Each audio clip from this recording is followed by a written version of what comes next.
내 안에 분명히 나를 한국 사람으로 지으셨으면은 한국 사람으로 지으신 목적이 있는 거예요. 맞아요? 이게 하나도 그 벗어나지 않는다고 생각하니까 우울증을 걸린 사람이든 암에 걸린 사람이든 모든 사람이든 이게 다 무자비하게 내게 찾아온 불운이 아니고 뭐예요? 사랑의 아버지의 그런 영원한 목적 속에 내가 있다는 걸 알게 되면은 그게 우리들에게 얼마나 커다란 위안과 기쁨을 주는지 이해되세요? 만약에 믿음이 없으면 그 하나도 안 기뻐요. 맞아요? 만약에 우리의 참된 소망이 아주 영원한 것에 있고 그리고 하나님의 영광 가운데 언젠가는 우리가 얼굴과 얼굴을 마주 보면서 그분의 영광 속에서 살 것이라는 이것이 여러분들의 최대 기쁨이면은 그리로 데려가기 위해서 여러분들에게 고난이 왔다고 한다면 여러분들은 고난을 기쁨으로 받아들일 거예요. 그런데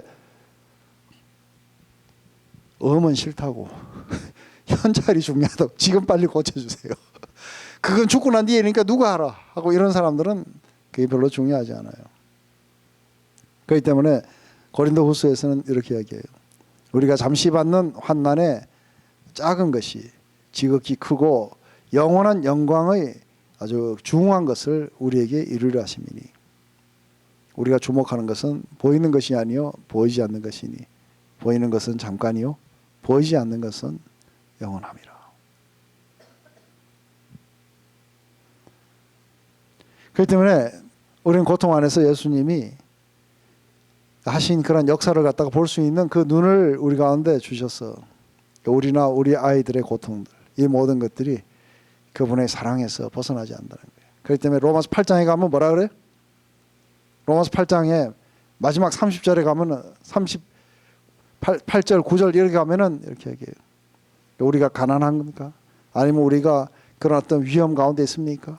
아니면은 흉년입니까? 그 어떤 것도 죽음입니까? 죽음마저도 하나님의 사랑에서 우리를 끊을 수가 없다는 거예요. 왜냐하면 이 모든 것들은 이 하나님이 여전히 우리는 성령이 처음 익은 열매지만 여전히 우리는 이 땅에서 이런 고통들이 오고 우리는 그런 것들을 경험하게 될 거라는 거예요. 그런데 이러한 것들을 통해 가지고 우리는 오히려 하나님으로부터 멀어지는 것이 아니라 우리는 영원한 것에 훨씬 더 가깝게 있고 또 이 시간들을 통해서 이런 모든 것들도 하나님이 우리를 사랑하시는 데서 우리를 끊을 수가 없다는 거예요. 그것에 대한 확신으로 우리를 이어주게 될 거라는 거예요.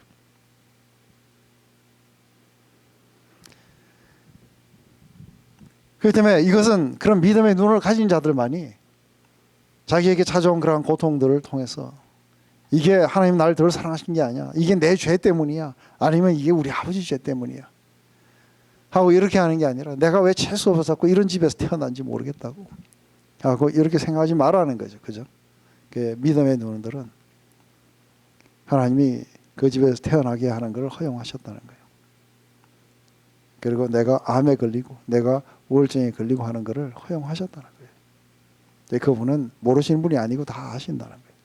그렇지만 그분의 아주 주권적인 목적과 계획 아래서 허용됐다는 거예요. 그게 중요한 거는 이게 왜 왔을까를 갖다가 그거 따지고 앉아가지고 네 죄냐 내 죄냐 하고 우리 다 뒤에서 수근수근하죠. 그죠? 저거 그랬더니만 결국 그렇게 되는구나. 그런 짓 하지 말라는 거예요. 예? 믿음의 눈으로 바라보면 뭐예요? 거기서 하나님의 역사가 어떻게 드러나게 될지를 하나님의 목적이 뭘지 그래서 어떤 영광이 그 안에 드러나게 될지 그거에 포커스하라는 거예요. 그리고 그걸로 우리 서로를 인카리지 해주는 하나님이 시작이고 마침이 있어요. 하나님은 인간의 상태에 대해서 반응하시는 분이 아니세요. 모든 것들을 허용하시는 것은 하나님이 구원이 애프터소스라 그래요. 그죠? 아주 순진하게 이렇게 인간을 만드시고 잘 살 거라고 생각했는데 이것들이 어느 날 반역을 해요. 그래서 사실 그 우리 저기 인도네시아나 이런 데 가서 이게 드라마 같은 거 하는데 보면은 진짜 그렇게 표현하는 사람들이 있어요. 그거 드라마 보면서 솔직히 속으로 미쳤나 하는 생각을 한 거예요. 하나님 막 기쁨으로 막 사람을 지으시고 막 기뻐하고 예수님하고 둘이서 껄껄 먹었다가 인간들이 다 반역을 하니까 둘이서 그러니까 하나님 아버지하고 예수님하고 둘이서 머리를 맞대고 슬퍼갖고 야, 할 수 없이 네가 가야 되겠다. 우리 하나님을 그렇게 표현하고 있는 거예요. 우리 하나님 그런 분이 아니세요, 그죠? 그들이 다 그렇게 될 줄 이미 다 알고 있어요, 그죠? 타락하든 뭐하든 이 주권의 하나님은 거기에 절대로 흔들리시지도 않고 이게 안에서 그것 때문에 계획을 변경하시거나 이런 일도 없으세요. 그하고 상관없이 하나님은 처음 창조의 목적을 그대로 이어가시는 분이세요. 그렇기 때문에 그분은 주권의 하나님이신 거예요. 그 안에 그런 걸 다 허용했을 땐 다 목적이 있으신 거예요. 우리의 인간의 타락마저도 목적을 가지고 계신 거예요. 그리고 모든 것들은 그분의 영광과 그리고 선을 위해서 하시는 거예요. 그렇기 때문에 우리는 혼돈할 필요가 없죠, 그죠? 우리 고통이 온다 하더라도 그 안에서 우리는 절대로 혼돈할 필요 없어요. 하지만 왜 이런 것이 생겼는지에 대한 완전한 설명은 있을 수가 없어요. 그렇기 때문에 우리의 마음이 그런 영원한 주권이 그리고 하나님의 영원한 영광의 역사가 나타나기를 갖다가 우리의 모든 고통과 우리의 모든 이 불구와 그리고 우리의 모든 연약함을 통해 가지고 하나님의 역사가 나타나기를 기대하는 것이 중요한 거예요. 맞습니까? 그게 만약에 그분의 주권하에 있다면 이번에 내가 죄를 지었는데 이걸 통해서 무슨 역사가 나타날까? 그렇게 하지는 마세요.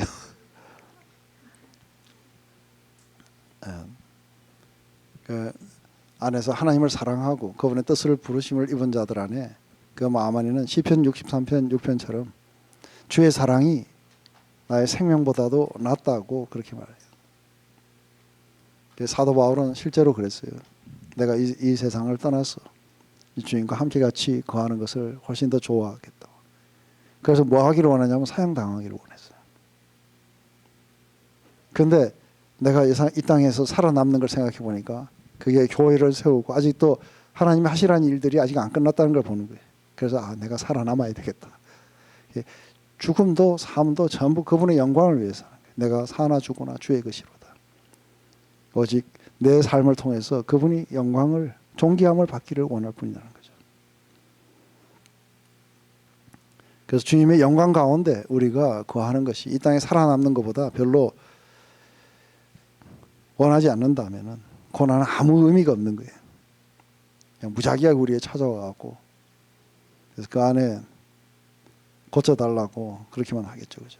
그렇지만 하나님이 우리의 최고의 가치라면은 우리는 이 고난을 통과하면서 우리에게 주어진 이런 모든 걸 통과하면서 영원한 것들을 우리 안에 쌓아가실 거라는 거예요. 이제 그 안에 실제로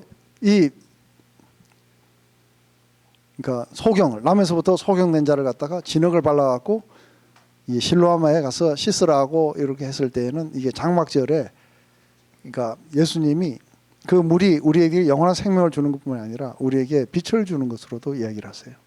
그게 바로 그 실로암 샘물에서 상징했던 그 물은 바로 예수님인 거예요. 보냄을 받은 실로암인 거예요.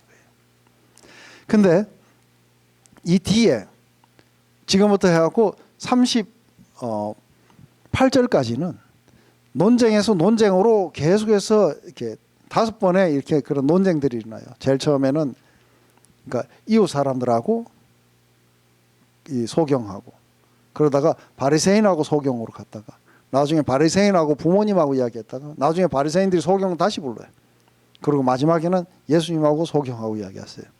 이게 5번의 이 과정들을 거치면서 점차적으로 하나님의 목적이 뭔지가 분명하게 막 드러나게 될 거예요.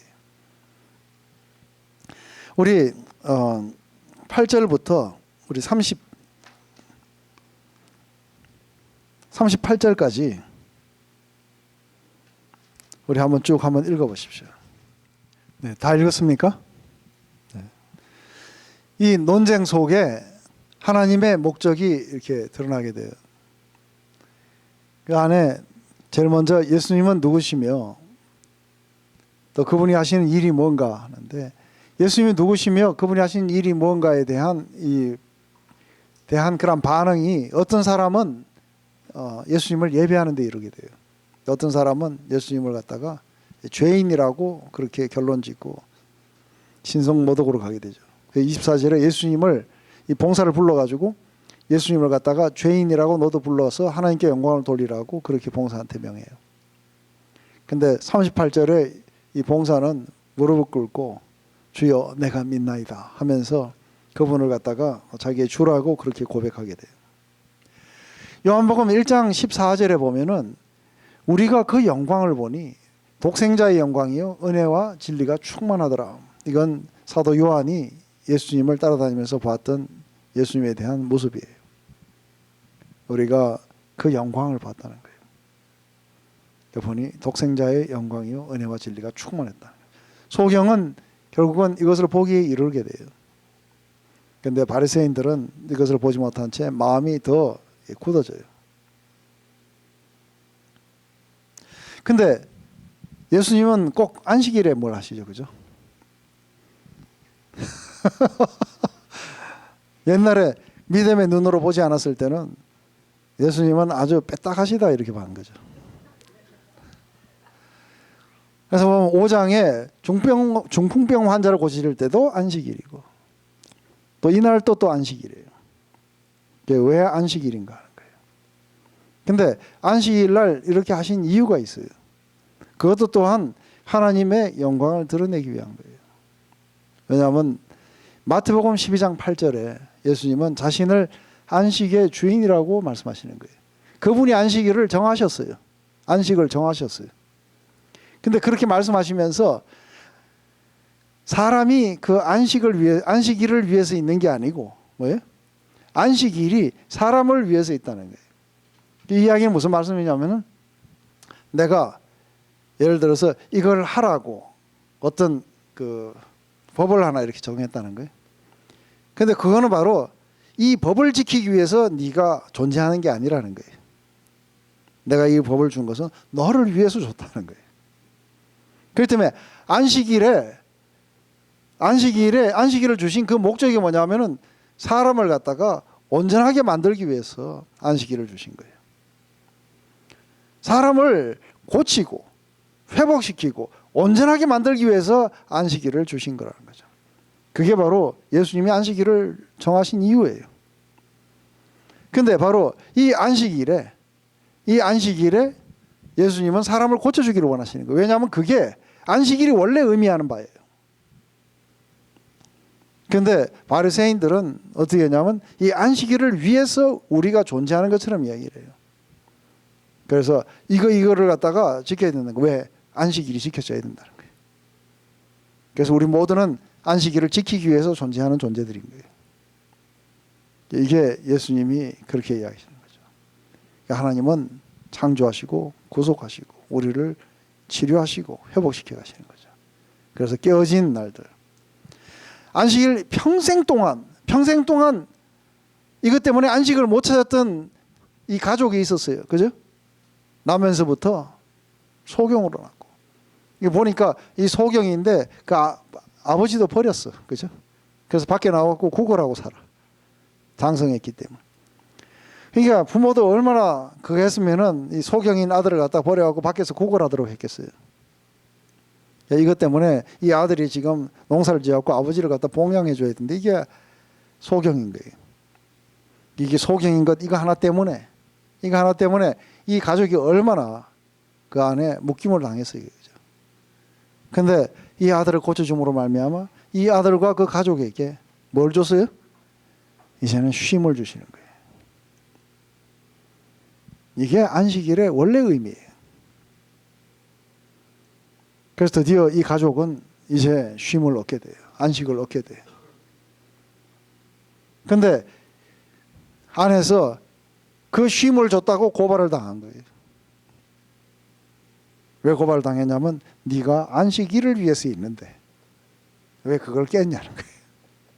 이게 이제 이 친구들의 그한 거죠. 그래서 이 논쟁을 통해 가지고 이제 오늘 우리 디스커버리 클래스에서 이렇게 믿음과 이성에 대해서 이걸 했는데, 이 믿음과 이성에 대해서 하게 될 때 우리의 이성은 거짓을 갖다가 강화시키기 위해서 사용되는 거 아시죠? 그래서 자기 합리화라는 게 있어요. 그래서 얼마든지 우리를 잘못된 곳으로 끌고 갈 수 있어요.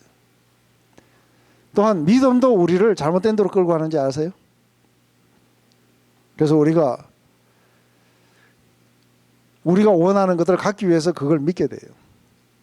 그래서 우리로 하여금 거짓을 쪽으로 우리를 이끌어가요. 믿음도 이성도 다 우리를 갖다 잘못된 데로 끌고 갈 수 있어요. 근데 이 안에, 그렇기 때문에 상당히 중요한 건 뭐냐면 우리의 마음인 거예요. 그죠? 우리의 마음이 일단은 안에서 진리를 추구하는 마음으로 바뀌어 있느냐 아니냐에 따라서 안에서 우리의 믿음도 이성도 다 우리가 원하는 것들을 얻기 위한 수단으로 다 끌고 가버리는 거예요. 그렇게 되다 보니까 안에서 이 논쟁을 통해 갖고 바리새인들은 불신이 더 강화돼요. 그리고 소경은 믿음이 강화되어 가기 시작해요. 이 두 가지가 극단으로 이렇게 나타나는 거죠.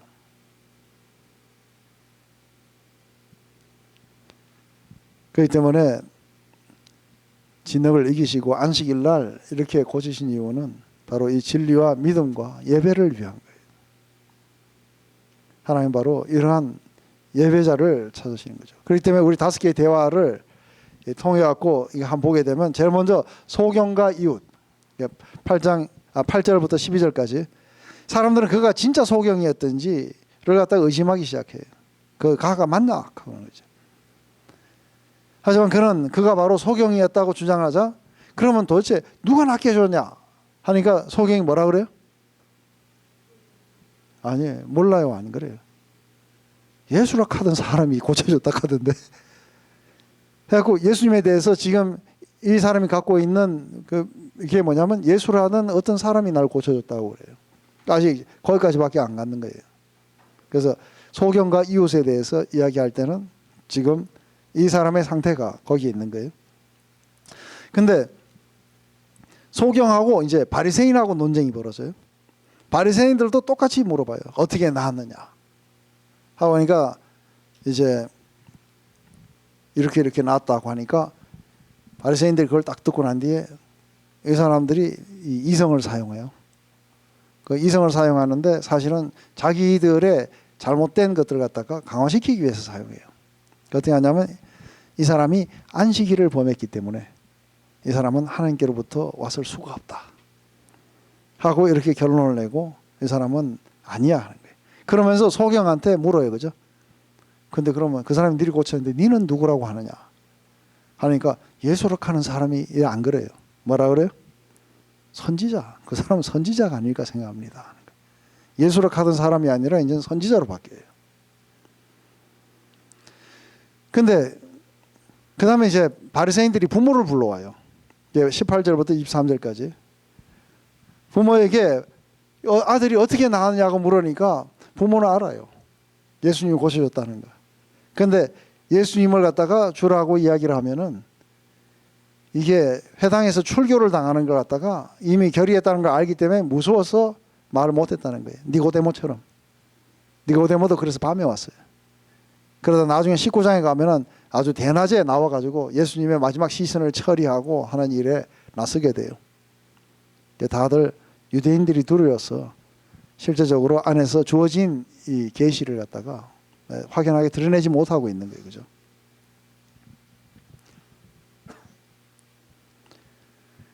그 다음에 이제 소경하고 바리새인 또 불러와요. 또 불러와갖고 이제 어떻게 나왔냐니까 바리새인이 상당히 이제 용감해져요. 용감해지고 예수님을 적극적으로 변호하는 장면으로 바뀌게 돼요. 그 속에서 나 모른다. 한 가지 아는 거는 내가 전에 못 봤는데 지금 본다. 그래서 출교에 대해서도 아주 용감하게 이렇게 이야기를 한 거예요. 그러면서 안에서 너도 자꾸 묻는 거 보니까 너도 그 사람 제자가 되려고 하냐? 하고 이제 그러니까 무슨 소리 하면서 우리는 모세의 제자야 하고 니는 그 사람 제자일지 모르지만 모세의 제자야 하면서 안에서 이제 이야기를 하는 거예요. 그러니까 하지만 그거는 예수는 어디서 왔는지 모른다는 거죠. 모른다니까 이게 이제 이성을 사용해요. 논리를 사용해요. 근데 이 논리가 이 사람의 믿음을 강화시켜주고 상대에게는 불신을 강화시켜줘요. 일사행한 논리가 뭐냐면 이상하다. 하나님은 의인을 말을 들으시는데, 그죠? 그분의 뜻을 행하고 그분에게 순종하는 사람의 기도를 들으시는데, 그런데 죄인의 말은 하나님이 그렇게 응답하시지 않는다는데, 너는 이 사람을 죄인이라 그러고 이 사람은 나를 고쳤고 하나님은 그렇게 응답해 주셔갖고 이 사람이 나를 고쳤다는 거예요. 근데 너는 이 사람을 죄인이라 그러는데 이게 안 맞는 이야기라는 거예요. 이 사람이 하나님께로부터 온 자가 아니면 나를 고치지 못한다는 거예요. 근데 너는 죄인이라고 한다는 거예요. 이 지금 3단 논법이 자기 안에 있는 이성이 자기 믿음을 강화시켜줘요. 그죠? 그러니까 나가! 해가지고 그러면서 점점 더 진실에 대해서 처음에 예수라 자기 나았는데 어떻게 나은지도 몰라. 근데 예수라는 사람이 나를 고쳐줬는데. 그래서 출교당했다는 사실을 알고 이제 마지막에 예수님이 이 사람을 찾아요. 참 목자세요, 그죠? 오셔가지고 마지막 이제 이 사람에게 하나님의 영광을 완전히 드러내고 이 사람을 이제 죄인에서 예배자로 바꾸시는 거예요. 그래서 물었어요. 인자가 누구냐 하니까 그게 누굽니까 하는 거예요. 니한테 지금 말하는 자가 바로 그 자다니까. 그러니까 예, 내가 믿습니다 주님 하면서 그분 앞에 무릎을 꿇으면서 그분이 바로 하나님의 아들이라는 사실을 받아들이고 예배하기 시작해요. 그러니까 하나는 그냥 이게 눈만 뜬 게 아니고 뭐예요? 이렇게 논쟁을 통해갖고 점차적으로 바뀌어가지고죠. 바뀌어갖고 마침내 예수님이 누구신지 그리고 온전한 그런 진리에 이르게 돼요. 한 사람에서 선지자로 마침내 주님으로. 그게 바로 하나님의 일을 그렇게 드러내신 이유는 바로 이러한 진정한 예배자들이 이 땅에서 일어나겠어. 하나님은 오늘도 그렇게 예배하는 자들을 찾고 계신다는 거예요. 그러면서 이제 39절부터 마지막 41절까지를 보면 우리 다 같이 한번 읽어보십시다. 하나, 둘, 셋. 네. 그 이야기 속에서 보면은 다른 곳에서는 예수님이 내가 인자가 온 것은 세상을 심판하러 온 것이 아니고 구원하러 왔다고 그랬어요. 그죠? 근데 여기서는 세상을 심판하러 오셨다고 이야기를 해요. 근데 안에서 세상을 심판하러 오셨다는 그 말의 의미는 뭔가 했을 때 여러분들 구원 가운데서 의사가 메스를 드는 거는 메스를 들고 와가지고 우리 배를 가르려고 하는 거는 내가 너를 죽이러 왔다고 이렇게 안 하죠. 뭐라 그래요? 내가 너를 살리러 왔다고 이야기해요. 맞아요? 그리고 인질로 잡혀있는 사람들을 위해서 특수부대가 온통 기관단총으로 무장을 하고 수류탄을 하고 그러고서는 와가지고 뭐예요? 너를 죽이러 온 게 아니라 살리러 온 거예요. 네, 마찬가지로 예수님도 이 땅에 구원하러 오셨어요. 근데 구원하러 오셨는데 필연적으로 그 안에 심판이 일어나게 돼요. 왜냐하면 예수님 오셔서 우리를 구원하실 때 진리를 비춰가지고 구원하시기 때문에 그래요. 오셔서 이런 빛으로 우리 가운데 마음에 비춰가지고 했을 때에 우리를 구원하러 오신 거예요. 그런데 이 진리를 비추게 되면 어떤 사람은 구원에 이르는데 어떤 사람은 더 딱딱하게 굳어가는 거 아세요? 더 마음이 딱딱하게 굳어가지고 이제는 처음에는 그냥 벌벌 이러는 사람을 여기다가 마지막에는 뭐예요? 가만두면 안 되겠다, 죽여야 되겠다 하는 것까지로 이 바리새인들의 마음은 거꾸로 그렇게 딱딱하게 굳어가고 있는 거예요. 왜냐하면 빛을 비췄기 때문에 그래요. 진리를 비췄기 때문에. 안에서 어떤 사람들은 자기가 잘못됐다고 진리 가운데로 나오지만 어떤 사람은 점점 더 굳어가요. 그렇기 때문에 필연적으로 뭐예요? 안에서 이사야가 받은 사명이 뭔지 아세요? 가서 이 백성들에게 내 말을 전해라는 거죠. 그런데 말을 전해도 그들이 듣기는 들어도 깨닫지 못하게 하고 보기는 봐도 실체를 갖다가 온전하게 이해하지 못하게 하라는 거예요. 그래서 혹시라도 이것들이 그걸 깨닫고 나와가지고 이것들이 구원을 받을까 봐 두렵다고 그 이사야가 가서 전하는 이 말이 이들에게 사실은 심판의 메시지예요. 왜냐하면 인간의 불신앙 안에 갇혀있는 이 마음들은 이 진리를 갖다가 던져주게 되면 거꾸로 더 하던데 가는 거 아세요? 그래서 자꾸 예수 믿으라 그러면 이제 나중에 신경질 내요. 그죠? 그리고 교회 보면 폭탄을 던져버리고 싶어요. 진리를 갖다가 선포하기 전에는 그냥 지나가다가 조금 시끄럽다 이렇게만 했는데 이제 저것들 우리 가까이만 오기만 해라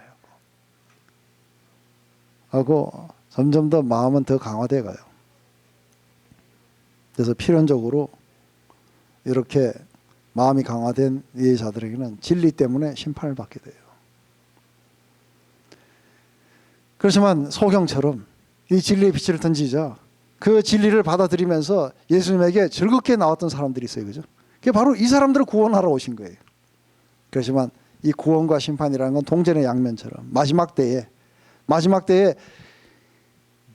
주님을 영접한 모든 사람들이 전부 다 하늘로 다 이렇게 들려 올라가는 그때에 무슨 일이 땅에서 일어나요? 쑥대밭이 일어나요.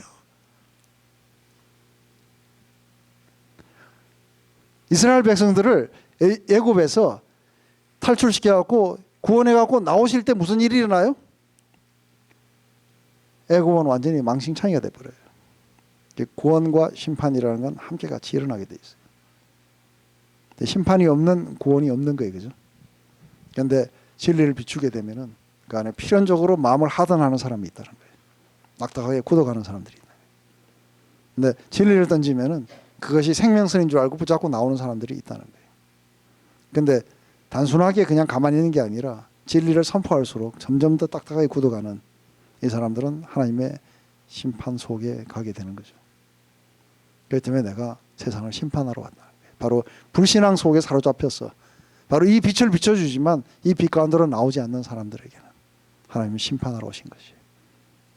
그래서 그것을 도려내야 돼요. 그죠? 그렇듯이 칼을 들고 수술 부위를 도려내면서 세상을 갖다가 죽이러 온 것이 아닌 거예요. 세상을 살리기 위해서 오신 거예요. 안에서 사실은 성경 안에는 우리가 이해하기 어려운 그런 개념들이 많이 들어있어요. 그런데 한 번이라도 믿음의 마음을 가지고 그것이 나를 갖다가 말씀하시도록 내가 허용하고 그렇게 된다면 우리의 삶 안에는 날마다 더 많은 빛이 비춰오게 되고 그리고 마침내 우리들은 하나님의 영광을 보게 될 것이고 그리고 그분의 뜻을 행하고 하는 것들이 우리의 즐거움으로 자리 잡게 될 것이고. 그런데 어떤 말씀이 비춰올 때 우리 마음 안에 완전히 그러진 않지만 부분적으로 강박하게 하는 거 아세요? 해갖고 선택적 지각에 의해서 이렇게 읽다가 떡반죽이 복을 받고 뭐가 복을 받고 뭐 이러면은 옳지 그렇지 하고 듣다가 갑자기 이런 거 하지 마라 뭐 어쩌라 그러면 싹 넘어가 버려요. 그러면서 안에서 심판의 이야기나 지옥의 이야기 이런 건 듣기도 싫은 거예요.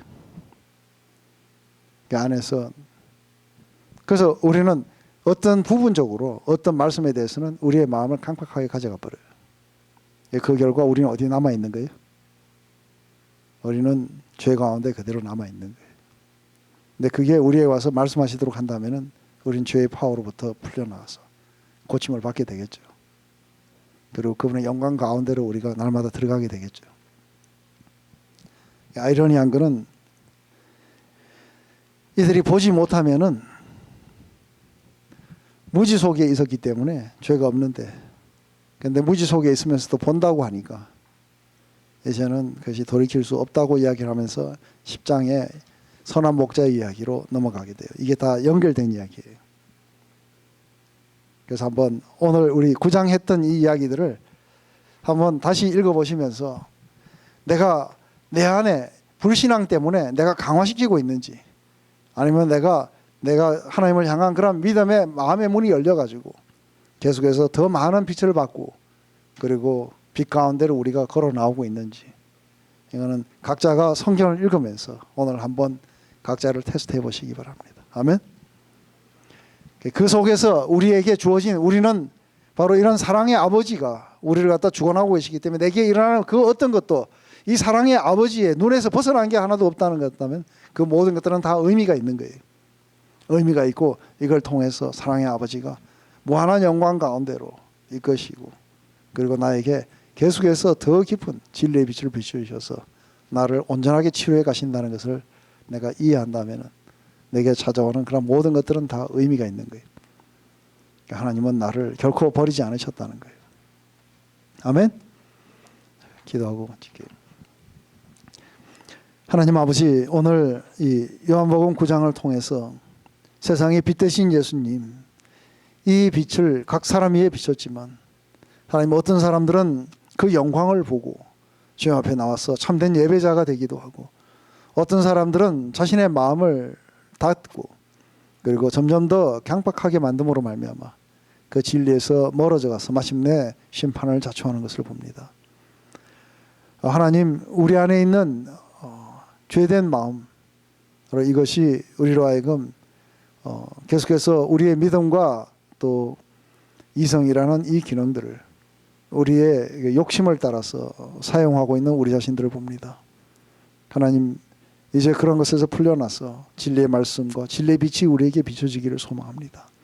그 속에서 참된 믿음과 또한 참된 이성을 사용해서 날마다 주를 영광 가운데 뵙고 그리고 빛 가운데 걸어가며 또 주님의 무한한 영광을 바라보면서 이 땅에 일어나는 모든 실체들 속에서도 여전히 하나님은 나와 함께 하시며 내게 목적을 가지고 계시며 그 목적을 따라 내가 사노라고 그렇게 믿음의 고백을 하면서 이 땅을 살아가게 될 줄 믿습니다. 아버지, 오늘 우리의 마음속에 각자의 마음속에도 빛을 비춰주셔서 온전하게 우리가 빛으로 나갈 수 있도록 인도하시옵소서. 예수님의 이름으로 기도드렸습니다.